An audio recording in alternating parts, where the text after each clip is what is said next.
Salut à tous, ici Sam de la chaîne Mission Prépa. On est reparti aujourd'hui pour une vidéo économie. Aujourd'hui, on va traiter d'un sujet d'économie de première année pour changer, mais c'est aussi très important parce que la première année, c'est quand même, le concours, c'est quand même sur les 2 ans. Et notamment en 2018, on a vu que justement les 3 quarts des sujets d'économie au concours étaient portés sur les sujets de première année. Donc c'est hyper important d'avoir des bases solides de première année si vous voulez justement gérer en économie le jour du concours. Donc aujourd'hui, on va voir la crise de 1973 qui est en couple entre guillemets avec la crise de 1979 parce que c'est 2 chocs pétroliers. Je peux pas traiter les deux, donc je vais traiter la crise de 1979 dans une autre vidéo qui est sur ma chaîne YouTube. Mission Prépa. Donc pour la crise de 1973, pourquoi ce sujet? Parce que c'est quand même un événement important. Ça marque en fait la fin d'une période d'euphorie qui est la période des 30 glorieuses, dans laquelle le monde en fait connaissait des taux de croissance énormes. Et donc c'est pour ça qu'en fait on a souvent cette période de 1945 à 1973. Donc c'est véritablement le premier choc pétrolier, c'est-à-dire la crise de 1973, qui a mis fin à cette période.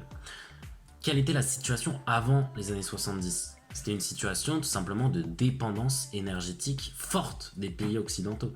Pourquoi? Parce que le pétrole était maintenu bas par deux choses, par deux aspects, par notamment les 7 sœurs qui faisaient en sorte que le pétrole reste bas pour augmenter leur marge grâce aux quantités, et également grâce justement à la réserve fédérale des États-Unis qui s'échinait à faire en sorte que le dollar ne s'appréciait pas.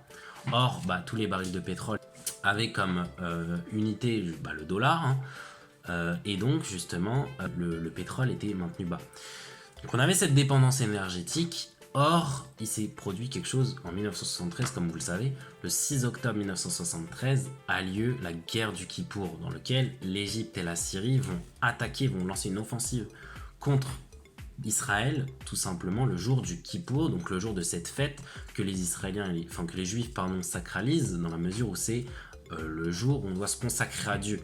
Et donc l'armée était pour une grande partie rentrée chez eux, fêter l'événement. Et ainsi on avait de stratégie. La stratégie était justement d'attaquer ce jour-là pour justement repousser les Israéliens. Alors ce qui s'est passé, c'est qu'au bout d'une semaine, ce sont les Égyptiens et les Syriens qui se sont fait repousser par l'État d'Israël justement, et ce grâce à une aide venue des États-Unis notamment. Et c'est cette aide qui va être justement réprimée, et c'est cette aide justement qui va poser problème et qui va créer la crise de 1973. Parce que effectivement les pays de l'OPAEP qui soutiennent l'Égypte et la Syrie, donc l'OPAEP c'est l'organisation des pays arabes exportateurs de pétrole, eux vont soutenir l'Égypte et la Syrie et vont justement faire l'embargo sur les pays occidentaux, une grande partie des pays occidentaux, en diminuant leurs exportations de pétrole, et ce qui va faire augmenter bien sûr les prix. Donc on estime qu'en 1974 les prix vont être multipliés par 4, les prix du pétrole. Ce qui va être un coup dur en matière de chômage et aussi en matière de croissance économique pour tous les pays occidentaux. Il y a un certain nombre de pays qui vont subir un embargo total et qui vont recevoir plus une goutte de pétrole de ce pays-là. C'était le cas des États-Unis au début. Mais contrairement à ce qu'on pourrait penser, contrairement à ce qu'on pense, ce n'est pas la crise de 1973, c'est pas ce premier choc pétrolier qui va nous entraîner vers une crise généralisée.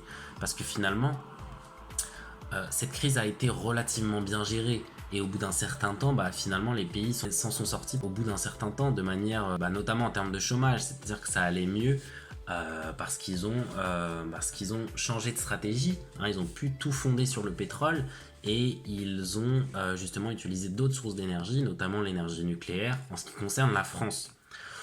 Donc ce qui est important, c'est de savoir comment est-ce qu'on en est arrivé là, comment est-ce qu'on en est arrivé à cet état de crise, et qu'est-ce qui a fait véritablement arrêter la période des 30 glorieuses. D'accord, ça a été la crise de 1973 qui a été un premier frein à cette période d'euphorie, mais c'est aussi et surtout la crise de 1979 que je traite sur ma chaîne YouTube. Si vous avez aimé cette vidéo, n'hésitez pas à la liker, à la partager, à la commenter. Je vous dis ciao.